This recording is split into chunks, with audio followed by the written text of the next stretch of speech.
இந்த புன்னகை என்ன விலை, உன் இதயம் சொன்ன விலை, இவள் கன்னங்கள் என்ன விலை, இந்த கைகள் தந்த விலை. இந்த புன்னகை என்ன விலை, உன் இதயம் சொன்ன விலை. அற்புதமானவர்களே, இந்த அற்புதமான டுயட்டு தெய்வத்தாய் படம் இன்றைக்கி வெண்திரையும் பின்திரையும். கடந்த காலங்களில் அரசியலுடைய வெப்பம் தாங்க முடியாமல் என்ன நிகழப்போகுது என்ன நடக்க போகுதுன்னே தெரியல. ஒரு பக்கம் உலகத்தினுடைய எல்லா மூலைகள்லேயும் கலகம். அதை பற்றி நான் நிறைய சொல்லியிருக்கிறேன். இதுக்கு நடுவில் நம்ம வாழ்ந்து தான் ஆகணும். சில சமயங்களில் நமக்கு உணவு மட்டுமே வாழ்க்கை கிடையாது, உணர்வும் வாழ்க்கை தான். அந்த வகையில் இந்த வெண்திரையும் பின்திரையும்ல சரி இதெல்லாம் கொஞ்சம் ஓஞ்சதால் அதை பற்றி கொஞ்சம் நம்ம பகிர்ந்துக்கலான்னு சொல்லி இந்த பதிவை நான் தொடங்குகிறேன். பாருங்கள், 1964 திரு எம்ஜிஆர் அவர்கள் தெய்வத்தாய் படத்தில் அதை பற்றி நான் ஒரு 2 பதிவு போட்டிருந்தேன். அந்த படம் ஹிந்தியில் கேம்ப்லர்னு ஒரு படம். அந்த படம் தோல்வியான படம். அந்த தோல்வியான படத்தில் அதில் முக்கியமான கேரக்டரே பார்த்திங்கன்னா வில்லன் கேரக்டரு திரு பிரான் நடிச்சிருந்தார். ஒரு பெரிய ஹிந்தியில் பெரிய வில்லன் நடிகர் அவர் நடித்து அந்த படம் தோற்றுருச்சு. அந்த படத்தை ஏதோ இருக்குதுன்னு சொல்லி சின்னப்பா தேவர் வாங்கி அந்த பிரதியை வாங்கி பார்க்குறாரு, பிரிண்ட்டை வாங்கி பார்க்குறாரு. அப்புறமா அவருக்கு எடுக்க மனசு வரல. அதுக்கு அதை கேள்விப்பட்டு தான் திரு வீரப்பன் அவர்கள், ஆர்எம் வீரப்பன் அவர்கள் அந்த படத்தை எடுக்கலாம், ஹீரோவுக்கும் ஹீரோயினுக்கும் நிறைய போர்ஷன் அதிகப்படுத்தலான்னு சொல்லி அதுதான் தெய்வத்தாயை உருவாச்சுன்னு நான் நிறைய பதிவு பண்ணியிருக்கிறேன். பாருங்கள், அந்த படத்தில் எவ்வளவு தூரம் அந்த வெற்றிக்காக பாடுபட்டிருக்காங்கிற சொல்கிறதுக்கு தான் இந்த பதிவை நான் பயன்படுத்துகிறேன். அது அந்த நேரத்தில் எம்ஜிஆர் பிக்சர்ஸ் எல்லாம் நாடோடி மன்னரில் எஸ்எம் சுப்பையா நாயுடு. நீங்கள் பார்த்தீங்கன்னா எம்ஜிஆருக்கு கேவி மகாதேவன், எஸ்எம் சுப்பையா நாயுடு இவங்க தான் நிறைய பண்ணுவாங்க. தேவர் படமெல்லாம் அவர் தான் பண்ணுவாங்க. கேவி மகாதேவன் சார் தான் மியூசிக் போடுவார். சில படங்கள் தான் எம்ஜிஆர் பண்ணியிருக்காங்க. அதில் குறிப்பாக ஆர்எம்பி எம்எஸ் விஸ்வநாதனை கூப்பிட்டு தெய்வத்தாய்க்கு மியூசிக் போடுறாரு. அதெல்லாம் கூட உங்களுக்கு தெரிஞ்சிருக்கும். ஆனால் அந்த படத்தில் பார்த்தீங்கன்னா வெஸ்டர்ன் டைப்பில் இருக்கும் பாட்டெல்லாம். சொன்ன பாருங்க, இந்த புன்னகை என்ன விலை. அதே போலவே வண்ணக்கிளி சொன்ன மொழி என்ன மொழியோன்னு பாட்டு இருக்கும். ரொம்ப அழகான வெஸ்டர்ன் டைப்பில் இருக்கும். வண்ணக்கிளி சொன்ன மொழி என்ன மொழியோ, வஞ்சி மகள் வாய் திறந்து சொன்ன மொழியோன்னு. அப்போ கேள்வி பதில் மாதிரி அந்த பாட்டு அந்த இந்த புன்னகை என்ன விலை ரொம்ப அழகாக இருக்கும். Director P Madhavan sir. ரொம்ப கோரியோகிராஃபி, அதோடைய படமாக்கம் இது ரொம்ப பிரமாதமாக இருக்கும் அந்த படம்.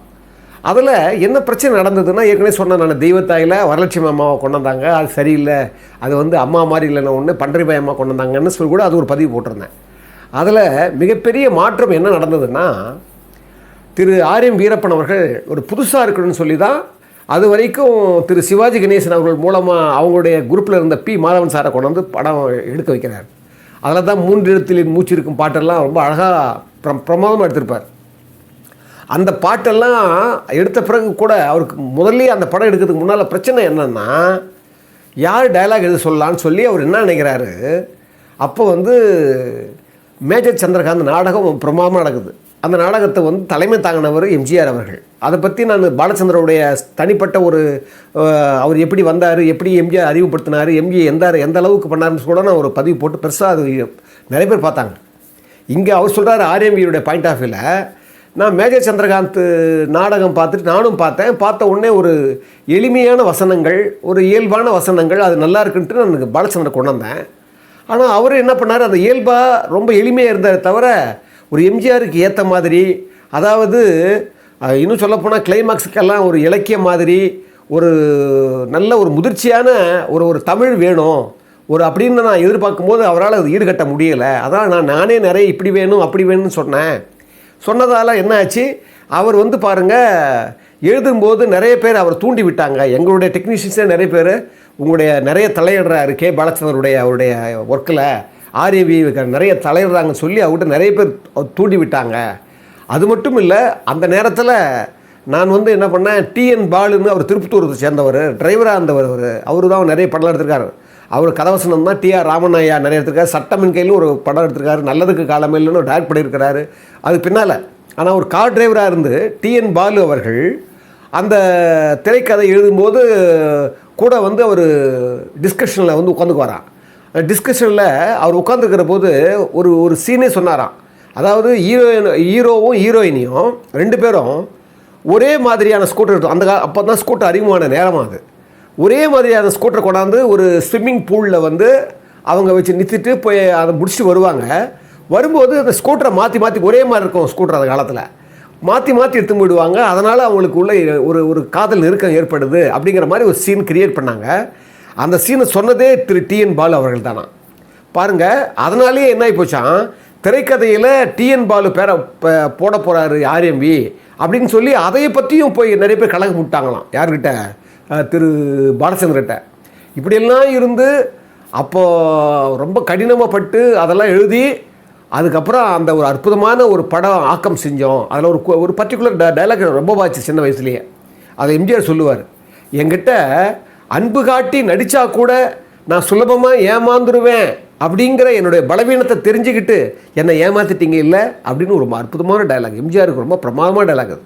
நான் இப்போ சின்ன வயசில் பார்த்து அது அப்படியே பதிஞ்சுது எனக்கு. அந்த மாதிரி ஒரு உளவியல் சார்ந்த ஒரு டைலாக் அது. அந்த படத்தில் அது மட்டும் இல்லாமல் வழக்கமாக எம்ஜிஆர் படங்கள்லேயே என்ன பண்ணுவாங்களாம், எப்போவுமே உங்களுக்கு தெரியும், கடைசியில் ஒரு ஃபைட் நடக்கும் உச்ச காட்சியில் கிளைமாக்ஸுக்கு முன்னால். அந்த ஃபைட் நடந்து முடிஞ்ச பிறகு ஒரு சுபமாகும், இல்லைன்னா வந்து ஒரு கல்யாணம் நடக்கும். இப்படி தான் இருந்தது தான். நாடோடி மன்னன் உட்பட உங்களுக்கு தெரியும், அவர் சொல்கிறார் ஆர்எம்பி. அந்த மாதிரி தான் அமைஞ்சது. ஆனால் தெய்வத்தாயில் மட்டும்தான் கடைசியில் ஒரு ரீல் ரொம்ப தாய் இறந்துருவாங்க. வில்லனாக இருந்தது அவர் ஒரு போலீஸ் அதிகாரியாக தான் இருப்பார் எம்ஜிஆர். அந்த போலீஸ் அதிகாரியினுடைய வில்லன் யாரான்னா சொந்த தந்தைன்னு தெரியும், தந்தைன்னு இவர் தெரியாது. கடைசியில் அதை தாய் மறைப்பாங்க. மறைக்கும்போது அதையும் மீறி போய் இவர் வந்து சொல்லும்போது இறந்துருவாங்க. தாயை தெய்வத்தாயாக மாறிடுவாங்க, தெய்வமாக மாறிடுவாங்க. அதுதான் ஒரு கிளைமாக்ஸில் ரொம்ப உணர்ச்சிகரமான ஒரு கட்டம். அது ரொம்ப பிரமாதமாக இருக்கும். ஒரு ரீல் வரும். அந்த ஒரு ரீல்லையும் பிரமாதமான டைலாக் எழுதணும்னு சொல்லி ரொம்ப வலியை எடுத்துக்கிட்டு அவர் பிரமாதமாக எழுதி தந்தார். அது வந்து மிகச்சிறந்த பேரை எங்களை வாங்கி கொடுத்தது.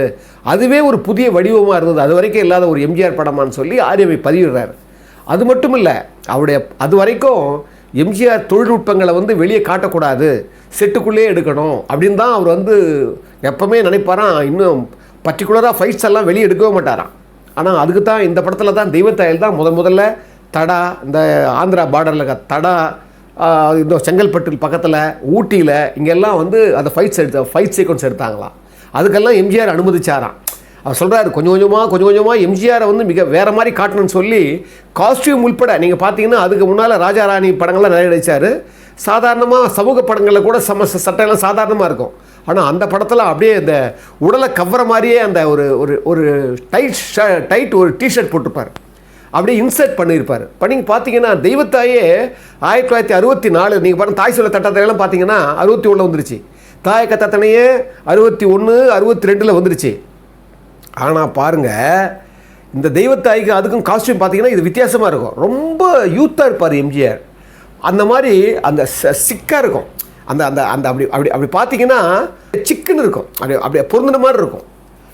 அந்த மாதிரி காஸ்டியூம்லேருந்து எல்லாத்தையும் கான்சன்ட்ரேஷன் பண்ணி ஃபைட் சீக்வன்ஸ் எல்லாம் வந்து வெளியே எடுத்து அவரும் எடிட்டிங்லலாம் வந்து உட்காந்து அந்த படத்தை மிகச்சிறந்த வெற்றி படமாக ஆக்கினார் திரு ஆர்எம்பி அவர்கள். அதனால தான் திரு கே பாலச்சந்தர் சார் வந்து என்ன பண்ணார், தாயின்னு ஒரு பத்திரிகை ஆரம்பித்து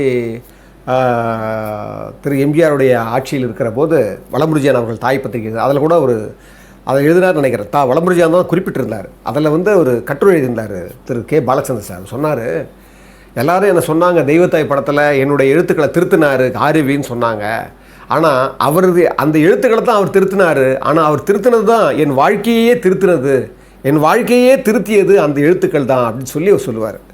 அதை போலவே சொல்லுவார், ஒரு எம்ஜிஆர் என்கிற ஒரு 3 எழுத்து மந்திரத்தை திரு ஆர்எம்பி தான் எனக்கு அறிமுகப்படுத்தி வச்சார். அதே மாதிரி அந்த மந்திரம் தான் என்னை அறியாதவர்களெல்லாம் என்னை அறிமுகப்படுத்தி வைத்தது. அந்த எம்ஜிஆர் என்கிற அந்த 3 எழுத்து மந்திரம் தான் எனக்கு அறிமுகம் இல்லாதவங்களெல்லாம் எனக்கு அறிமுகப்படுத்தி வச்சு என் வாழ்க்கையே ஒரு மேலே கொண்டு வந்ததுன்னு சொல்லி அவர் குறிப்பிடுவார். ஏன்னா ஆர்எம்பியே சொல்கிறார், அவர் கையில் வந்து குட்டுப்படுற மாதிரி அவர் திருத்துறது மாதிரி அது ஒரு உண்மையான ராசிகரமான ஒரு கை அப்படின்னு சொல்லி திரு கேபி சார் சொல்கிறார். பாருங்கள், ஏன்னா இந்த 3 எழுத்தில் என் மூச்சு இருக்கும்னு ஒரு பாட்டு இருக்கும் படத்தில். அந்த பாட்டு செட்டுக்குள்ளே தான் எடுத்திருப்பாங்க. அந்த லைட்டிங் சோர்ஸு, அந்த கோரியோகிராஃபி, அந்த angles, top angle, low angle, ஒரு சிறைக்கு உள்ளே அவர் ஒரு போட்டிருப்பாங்க, அங்கேருந்து உள்ள வெளியே உள்ள பார்த்தீங்கன்னா எக்ஸ்ட்ராடனரி பாட்டு அது. நீங்கள் அந்த பாட்டெல்லாம் பார்க்கும்போது ஏன் இன்றைக்கெல்லாம் கூட அது வாழுதுன்னு சொன்னால், அதுக்கு அவங்க கொடுத்துருக்கிற அந்த அந்த வழி இருக்குது பாருங்கள். அவங்க கொடுத்துருக்கிற அந்த அந்த அந்த ஒரு ஆர்வமான அந்த அந்த அந்த கலை ஆற்றல் இருக்குது பாருங்கள். அதுதான் இன்ன வரைக்கும் பேச வைக்குது. உண்மையிலேயே தெய்வத்தாய் ஒரு வெண்திரையும் பின்திரையும் நிகழ்ச்சியில் இது ஒரு முக்கியமான படம். அன்புள்ள மிக்கவர்களே, தமிழ் டிவியினுடைய இந்த சேனல் இந்த அளவுக்காவது இயங்கிக்கிட்டு இருக்குதுன்னா அதுக்கு உண்மையானவர்களும் நல்லவர்களும் ஒத்துழைக்காமல் இது நடக்காது.